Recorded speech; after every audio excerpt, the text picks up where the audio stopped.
Love marriage का सपना देखने वाली भाविका ने आखिर माता पिता की खुशियों के लिए अरेंज मैरिज कर ही ली। लेकिन परिवार को लेकर मन का डर वह कैसे निकाल पाएगी।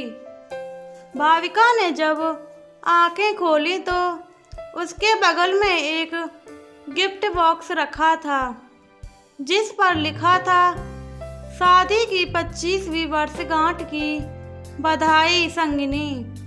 उस बॉक्स को खोले बिना ही भाविका अपने जीवन के 25 साल पीछे चली गई, जब उसने अपना MBA पूरा किया था और अपने सपनों की एक अलग ही दुनिया में रहती थी। भाविका को लव मैरिज करनी थी, उसे कभी अरेंज मैरिज करनी ही नहीं थी। इसका सबसे बड़ा कारण था परिवार। उसका मानना था कि अरेंज मैरिज में परिवार हमेशा दोनों के बीच में आ जाता है, इसलिए उसने और उसके दोस्तों ने तय किया था कि ढंग का लड़का मिलते ही लव मैरिज करेंगे। भाविका की सोच के हिसाब से कुछ नहीं हुआ। उसने कुछ लड़कों को डेट तो किया, लेकिन बात नहीं बनी। आखिरकार माँ पापा का मन रखने के लिए ही सही उसे उनके मनपसंद लड़के से शादी करनी ही पड़ी। इस तरह से लव मैरिज करने वाली भाविका की अरेंज मैरिज हो गई। शादी के बाद जब भाविका की विदाई हुई तो वह गाड़ी में बैठने के बाद बहुत रो रही थी। उसकी आंखों का काजल आंसुओं के साथ बह रहा था। तभी चेहरे के सामने एक सफेद रुमाल आता है जो किसी और का नहीं बल्कि उसके पति ने उसकी तरफ बढ़ाया था। रुमाल लेकर भाविका ने आंसू पोंछे। आंखों से बहा काजल उस सफेद रुमाल पर लग गया। सॉरी, मैंने आपकी रुमाल गंदी कर दी, मैं इसे धुल दूंगी, भाविका ने संजीव से कहा। संजीव ने उसके हाथ से रुमाल लेते हुए सिर्फ इतना ही कहा, कोई बात नहीं। थोड़ी ही देर में गाड़ी संजीव के घर पहुंच गई। भाविका को अब उनका ही सामना करना था, जिनके कारण वह अरेंज मैरिज नहीं करना चाहती थी। दरवाजे पर परिवार के सभी सदस्य आरती की थाली लिए नई दुल्हन का इंतजार कर रहे थे। भाविका का स्वागत सभी ने धूमधाम से किया। गृह प्रवेश के बाद शादी की बची हुई रस्मों को जल्द ही खत्म किया गया। भाविका की सास ने अपनी बेटी से कहा, भाभी को उनके कमरे में ले जा, आराम करने दे, बहू बहुत थक गई है। रागिनी तुरंत उठी और भाविका को उसके कमरे में ले गई। भाभी, आप यहाँ आराम करिए, कुछ भी ज़रूरत हो तो मुझे बुला लेना। बाहरी लहंगे और जेवरों को उतारने के बाद भाविका फ्रेश होकर सो गई।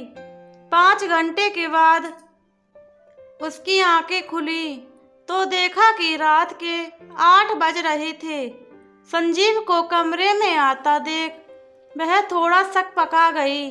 अरे आराम से, ऐसे झटके से नहीं उठते, संजीव बोला। हल्की मुस्कान के साथ भाविका बोली, लगता है कि मैं कुछ ज़्यादा ही सो गई। तभी दरवाजे पर दस्तक के साथ भाविका की सास अंदर आते हुए बोली, नहीं बेटी, शादी की थकान है, चंद घंटों की नींद से थोड़ी जाएगी। लो खाना खा लो और उसके बाद फिर से सो जाना। जब भाविका ने खाने की प्लेट देखी तो उसकी आंखों में आंसू आ गए। प्लेट में उसकी पसंदीदा मटर मशरूम की सब्जी, रोटी और मेवे की खीर थी। मम्मी जी, आपको कैसे पता कि ये मेरा पसंदीदा खाना है? भाविका ने अपनी सास से पूछा। इतने में रागिनी पानी की बोतल लाते हुए बोली, परिवार में सबको एक दूसरे की पसंद पता है भाभी, इसलिए आपके आने से पहले ही आपके जानने वाले लोगों के साथ बातचीत कर भैया और मम्मी ने आप पर पूरी पीएचडी कर ली। अब आपको कुछ बताने की ज़रूरत नहीं है, हमें सब पता है कि आपको क्या पसंद है और क्या नहीं। रागिनी की बातें सुनकर भाविका ने अपनी सास का हाथ चूम लिया।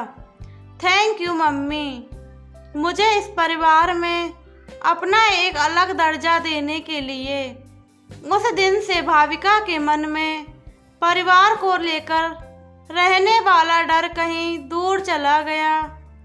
उसने परिवार को अपना माना और परिवार ने उसे अपनाया। इस तरह से हंसी खुशी रहते हुए भाविका और संजीव की शादी को आज 25 साल पूरे हो चुके थे। भाविका ने अपने अतीत से वर्तमान में आते हुए उस गिफ्ट बॉक्स को खोला तो देखा उसमें काजल लगा हुआ वही सफ़ेद रुमाल था जिससे भाविका ने अपने विदाई के आंसू पोंछे थे। साथ ही एक पत्र भी था जिसमें लिखा था, प्रिय अर्धांगिनी, तुम्हारे विदाई के आंसू मेरे लिए बहुत कीमती थे, जिसे मैंने हमेशा संजो के रखा था। मुझे पता था कि तुम एक परिवार को छोड़कर आ रही थी, इसलिए यहाँ हमने तुम्हारे लिए एक दूसरा परिवार तैयार कर रखा था। मेरे साथ अपना जीवन साझा करने के लिए शुक्रिया। शादी की वर्षगांठ पर बहुत सारा प्यार, तुम्हारा संजू। प्लीज़ दोस्तों, वीडियो अच्छी लगी हो तो चैनल सब्सक्राइब करो, लाइक करो, कमेंट करो और शेयर करना बिल्कुल